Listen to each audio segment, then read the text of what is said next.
What's up guys, Asian here with another build video. Today we're going over the Magicka Necromancer DPS.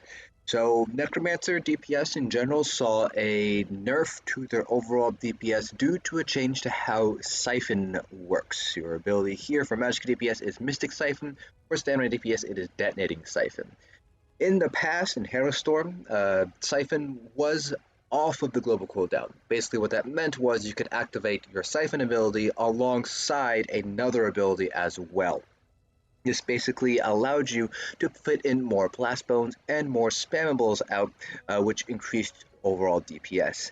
Now, however, in Greymoor, Siphon is back on the global cooldown, so which means we have fewer spammables now because now we need to use a global cooldown to cast Siphon rather than combining it with another ability's global cooldown.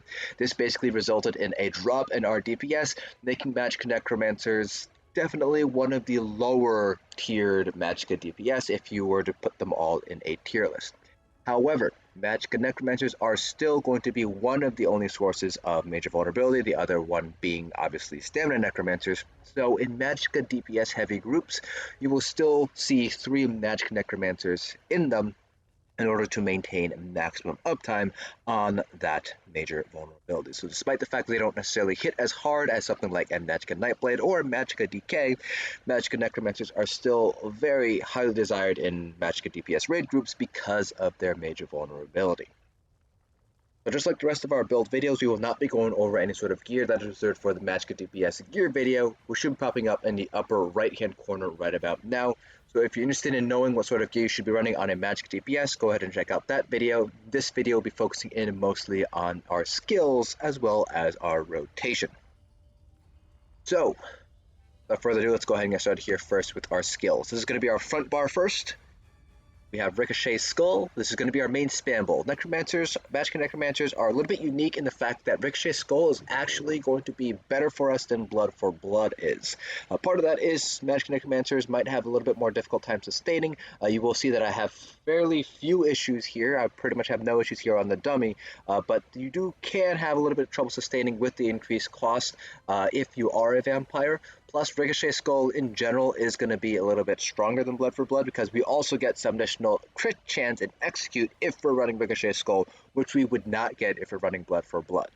That being said, running Blood for Blood is an option. It's just going to net you smaller gains compared to on another class instead. Most Magicka Necromancers that I've talked to have agreed that Ricochet Skull is going to be the better spam bowl in 99% of scenarios. So you could run Blood for Blood, but it's still probably not going to get you the most amount of DPS in an actual trial environment.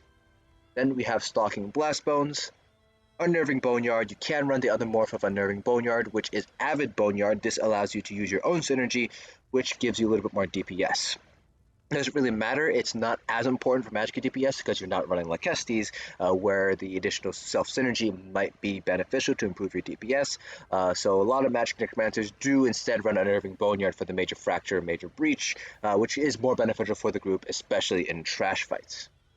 Then we have Mystic Siphon, Inner Light, and Shooting Star. You can run, instead of Shooting Star, you can run Glacial Colossus instead, depending on your specific gear setup, whether you need additional crit chance and execute or not. Right now we have 40% additional crit chance and execute, and with this gear setup, I am running Elemental Succession rather than Mother's Sorrow. We are sitting at 49.7, so with Major Prophecy and Minor Prophecy, we are over 100% crit chance and execute, so I could instead drop Precise, for example, and run something like Nirnhoned instead if I'm running something a setup like this. If you're running something like Mother's Sorrow, then obviously you're going to be running something like Nirnhoned rather than Precise. So you do have to kind of play around a little bit here. So if you do decide to run Glacial Colossus on the front bar, you'll be bumping this up to 50%, which might be a little bit too high. Generally speaking, you don't want to go over 110% crit chance and execute. Realistically, anything over 100% is always going to be 100% crit chance. But you don't want to be wasting too much if you kind of understand what I'm talking about. Then on our back bar here, we have Skeletal Arcanist. Mystic Siphon, again, this is just for the passive damage bonus we get when it's slotted. Unstable Wall of Fire, Barbed Trap. You could also run Channel Acceleration under the Citric Order line if you have access to that. That's if you need to play at range. Otherwise, Barb Trap's going to be better for you. And then Inner Light as a flex spot. So you can run something like a shield. So for Magicka Necromancers, you'd be running either Morph of Annulment here. If you don't have anything else, you don't need a shield or anything, you trust your healers to keep you alive, you trust yourself to stay alive, you can just run Inner Light instead. Then we have Glacial Colossus again. So with this particular setup, we have 30% additional crit chance on our back bar using the Death Knell passive. So again, it really depends on what you're running here. If you're running Mother's Sorrow, then in that case, you're probably running Nirnhoned here, and you probably don't need to run all 4 abilities here on the front bar here. You could swap out Unnerving Boneyard to the back bar, perhaps. This is, generally speaking, still going to be the best setup here, even if you are running Mother's Sorrow. You could also instead just run, instead of Precise, you can run something like Nirnhoned instead. So, for example, if you were to swap our trait here out for Nirnhoned, we would actually be sitting at, here we should be sitting at, 42.8. With Death Knell active on our front bar, we're sitting at 82.8, plus Major Prophecy, we're sitting at 92.8. With Major Sorcery, we're sitting at 98.8, which is essentially 100% crit chance at that point. So, kind of up to you how you want to do with that. I will be sticking with Nirnhoned here just so you guys can see what Nirnhoned is like, but I do have a precise par saved up if you guys want to take a look at that. I'll show you guys that at the end of our rotation demonstration. Speaking of that, let's go ahead and talk about our rotation itself. So, if you guys are familiar with how Magicka Wardens play, it's very, very similar here, where you're going to do Blastbones, 2 abilities, Blastbones, 2 abilities, if you're within melee range. If you are outside of melee range, it's going to be Blastbones, 3 abilities, Blastbones, 3 abilities. So, for example, let's just show you guys what I talk about here on the 3 million dummy. Generally speaking, you always want to open up with source of minor force, whether that's Barbed Trap or Channel Acceleration. It's up to you whether you want to have the Arcanist out or not before the fight, but this is how you would go about with this. If you're within melee range, it's going to be Blastbones, 2 abilities, so 1 ability, 2 ability, Blastbones, 1 ability, 2 abilities, Blastbones, 1 ability, 2 abilities. Now, if we're playing at range, which is also a possibility because we are obviously a Magicka DPS, it's going to be a little bit different. So it's going to be Blastbones, 1. Oh, that ability didn't go off. Blastbones, 1, 2, 3. Blastbones, 1, 2, 3. So if you see here, if we try to do 2 abilities and Blastbones, our Blastbones actually isn't up yet. And that's if we're playing at ranged. There is sort of this sweet spot here where you can still get 2 abilities in your Blastbones, so right around here-ish. I believe you can still do Blastbones 2 here. 1, 2. Yeah, right here is the sweet spot. You can just barely get 2. A little bit closer, actually. So basically, if you're within Zaan range, then you can do Blastbones 2 abilities. But if you're outside of that Zaan range, you're going to have to be Blastbones 3 abilities. Zaan is 8 meters, so if you're further than 8 meters away, then that's when you're going to have to consider doing Blastbone 3 abilities rather than Blastbone 2 abilities. But generally speaking, you should be able to play at melee range, so you should be able to do Blastbones 2 abilities in most fights. But there are some fights where you're going to be playing at range, in which case Blastbones 3 abilities rather than 2. So let's go ahead and do our 21 million dummy parts so you guys get an idea of what this Magicka Necromancer is able to pull. Now, I do want to reiterate here that our trial dummy parse is not necessarily indicative of what we're going to be pulling in raid. This is mainly because the trial dummy does not provide certain buffs and debuffs. So, for example, we're missing Minor Courage, we're missing Partial Knowledge, we're missing Zens. We're also missing a bunch of sustained options here. So we're missing things like Sentinel Blades, Holofang, Trugams, etc. While we are running Ghastly Eyeballs to sort of mimic in-raid sustain, it's still going to be better in an actual organized raid group compared to on a trial dummy here. The point of the trial dummy is not necessarily to replicate in-raid scenarios, it's more to provide an even playing ground, an even comparison ground between various Magicka Necromancer or various DPS classes. So that way you guys can get an idea of where they all stand relative to each other for the same person here. So let's go ahead and get started here. And again, while we're running Nirnhoned on the front bar, I do have a precise parse saved up, so we can take a look at that as well when we finish rotation demonstration and the parse.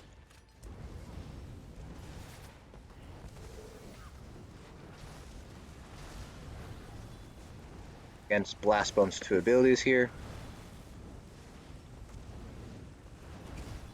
We are within melee range.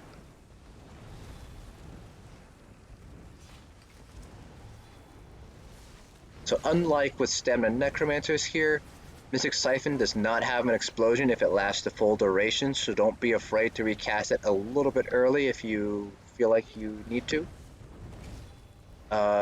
It doesn't cost any resources to cast, it just requires you to have a corpse.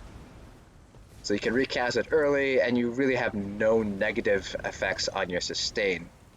Again, it doesn't cost you any resources, it just costs you that corpse. Speaking of corpses, keep in mind that Boneyard does consume a corpse if one is out. So be very mindful of that. If you want to do something like Boneyard into your Siphon, your Boneyard will consume a corpse, so if you don't have two corpses out, you will not be able to cast Siphon immediately if you were to cast Boneyard.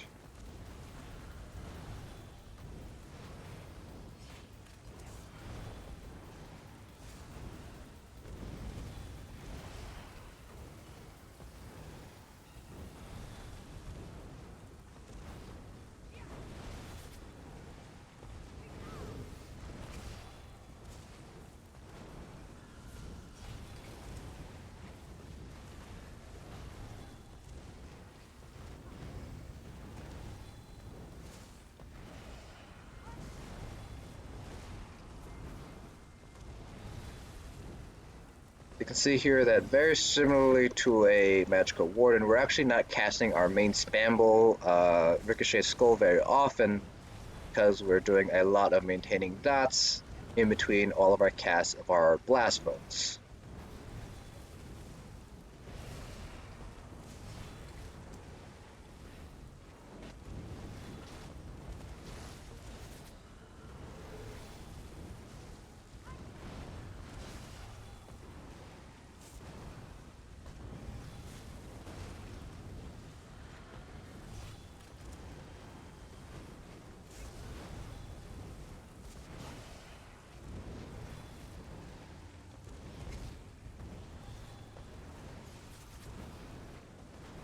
Now once we get into execute, nothing's going to change for us. Magicka Necromancers don't have an execute ability.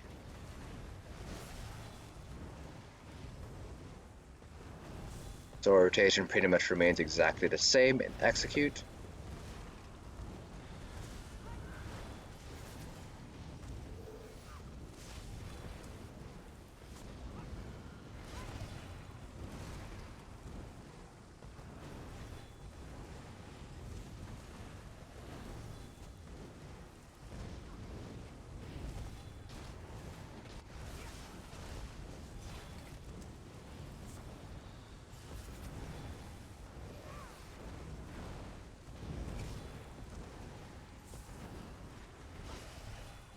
Our precise parse actually might end up being a little bit better in this case.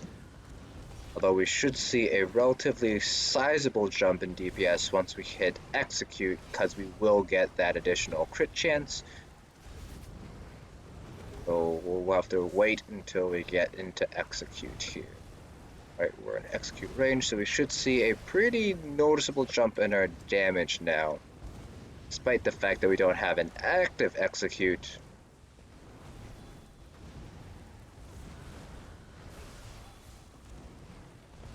Do get that additional crit chance and execute.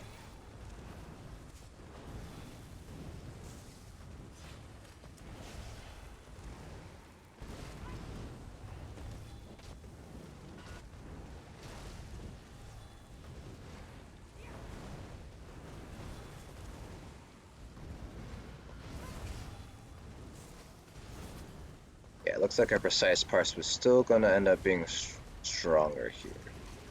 Yeah, precise parse still ended up being stronger here. That's RNG or something else, but we pulled 74.8k here, but our precise parse was actually significantly better. We pulled 79.9k here with our precise parse. One thing I forgot to mention before we started the parse was the fact that because we do have additional spell penetration through one of our Grave Lord abilities, we actually don't need any points in spell erosion. So you can put these points elsewhere. So for example, I bumped Elemental Expert up to 75. So just be mindful of that. You don't really need any points in Spell Ocean at all as a Magicka Necromancer here. But this was with Precise rather than Nirnhoned here. So you can see here, it's actually going to be a little bit challenging to get over 80k. I have seen Magicka Necromancers get over 80k. Necromancer DPS in general is not my strongest DPS class. It's probably my weakest one. So I can definitely push this up higher with some practice here. But Magicka Necromancers, with the change with how Siphon now is all on the global cooldown, it actually did end up eating their DPS by a fair margin. Most Magicka Necromancer mains that I've talked to said they were losing anywhere between 3k to 4k DPS in a dummy parse, which translates to roughly 4k-ish to 5k-ish in a actual trial environment. So that change actually was a big drop in DPS. Whether that was intended or not, we're not 100% sure. The way it was worded made it seem like they were just changing how the skill works, and the DPS loss was just sort of unintended consequence. But regardless, Magicka Necromancers in terms of the DPS department really aren't in a great spot, but you are still going to be the main source of major vulnerability in Magicka DPS groups, so that's why you are still going to be desired in Magicka DPS groups, despite the fact that Magicka DKs and Magicka Nightblades are going to be pulling higher DPS. But that concludes this build of video. Hopefully you guys found this informative. If you guys have any questions at all, feel free to leave them down in the comment section below. I'll try to answer them all to the best of my ability. Hope you guys enjoyed, and I'll see you guys in the next dungeon.